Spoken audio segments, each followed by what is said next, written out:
Well, welcome to Hamilton County Coaches Show. I'm Perry Williams, and alongside me today is the Carmel girls basketball coach, Tod Windlan. Welcome, Coach. Thank you for having me, Perry. No problem. Well, sectional time's here, man. It's went fast, hasn't it? Yeah, it's went really fast. We played 24 games, and just seems like we were playing the first week of our season not very long ago. So it's went fast. You know, and being sectional time and everything, and you're going in, you've been ranked number 1, number 2 all season, 22-2, but you and I both know that come sectional time, all those wins are thrown out the window, and it's coming down to sectional time, and it's one game at a time, and your first opponent will be Noblesville, which you beat in November, okay, 78-41. So let's talk a little bit about you know, this upcoming game with Noblesville, and let's talk about your players and the season they've had, and what you kind of expect to see from them come tournament time. Well, you're right in regards to, you know, we've won 22 games, and we played Ben Davis our last regular season game, and I went in the locker room and I said, guys, we've had a great regular season, but we're 0-0 right now. And first time you get one in the right column, it's over. So, you know, this group's a veteran group, and, you know, we've been to 2 Final Eights, and hopefully we can get a little farther this year. But, you know, that game was played, the last time we played Noblesville, like you said, it was, you know, the 3rd week of November, and a lot of things have changed since then, and, you know, they're a very quality opponent, you know, led by, you know, Emily Kaiser, going to Michigan with Amy Dilk, our point guard. So, you know, she presents a lot of problems matchup-wise for anybody. And, you know, I think they're on an 8 or 9 game winning streak coming into it. Beat a really good Heritage Christian team, beat a really good Martinsville team back-to-back.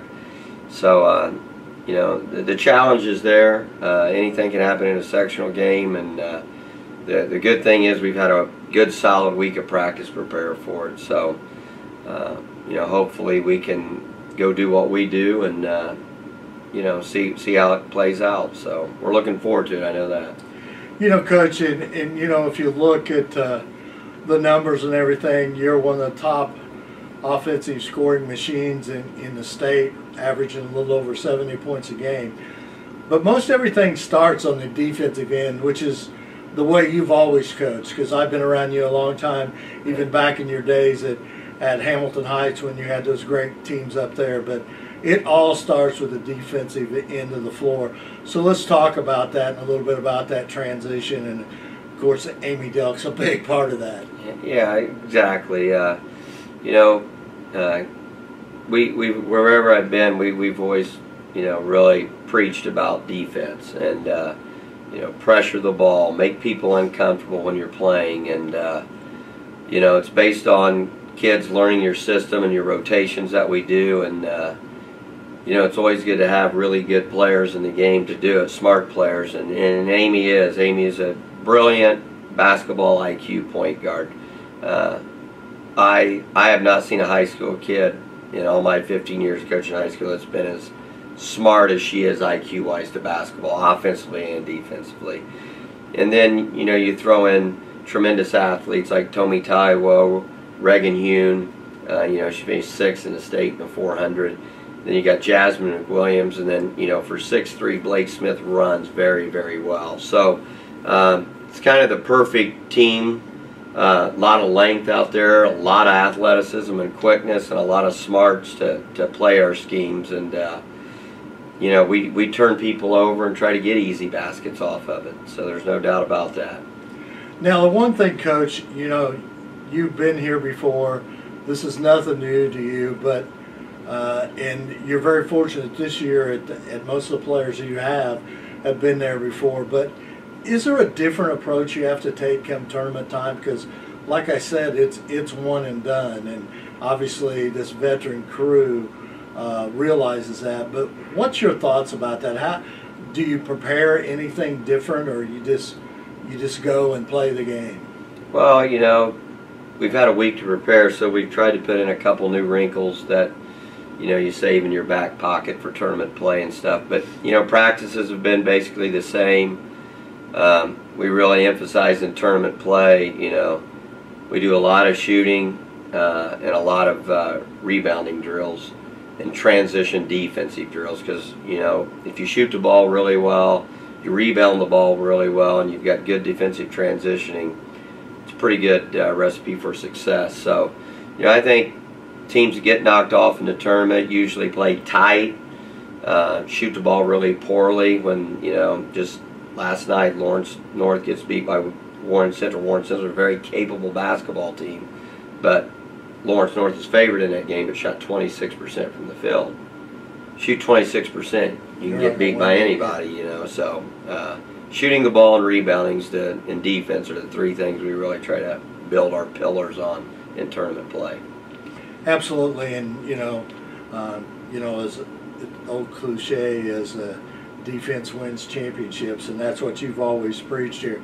But the one thing about this year's sectional at Fisher's, an interesting thing, when you look down the whole state, I mean, every team in this sectional had a winning record coming in. Right. And I think there was one other sectional that had that, but that's only one or two sectionals that have a winning team. So it kind of shows you what kind of basketball is being played in this area. Yeah, absolutely. We're the only 4A sectional that did have all the teams with a winning record, and that's just hats off to the coaches at Westfield, Noblesville, Fishers, Hamilton Southeastern, Anderson.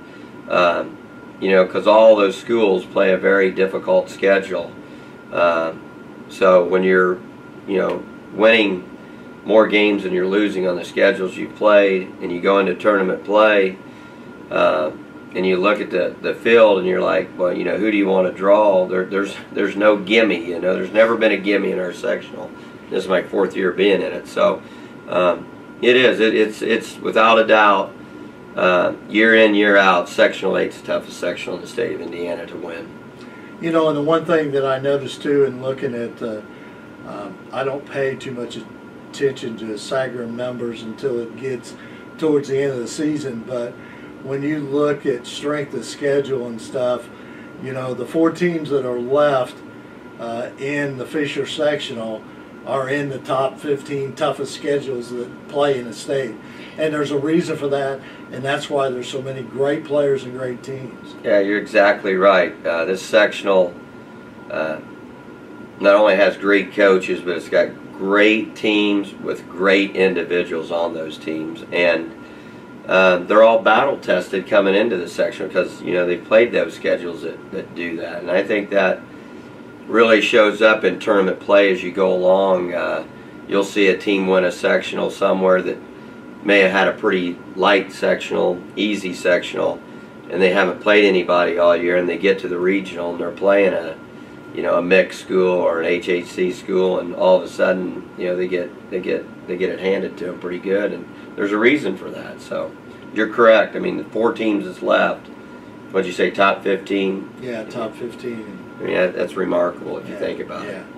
And the one thing, and I haven't been broadcasting forever, but I've been around the game of basketball for a long time, and especially here, girls basketball in Hamilton County. But tomorrow night's game, Noblesville versus Carmel.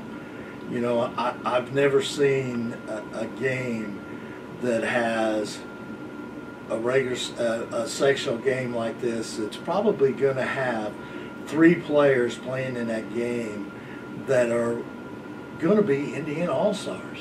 Oh yeah, absolutely. If Emily Kaiser from Noblesville, Amy Dilk, and Tommy Taiwo aren't on the Indiana All-Star team, I want to check out and see who the other kids are, because I've missed them throughout the years. But you're right. You got 30% of the starting lineup is that caliber, and then we've got some other kids on our team that Blake Smith's going to Ball State.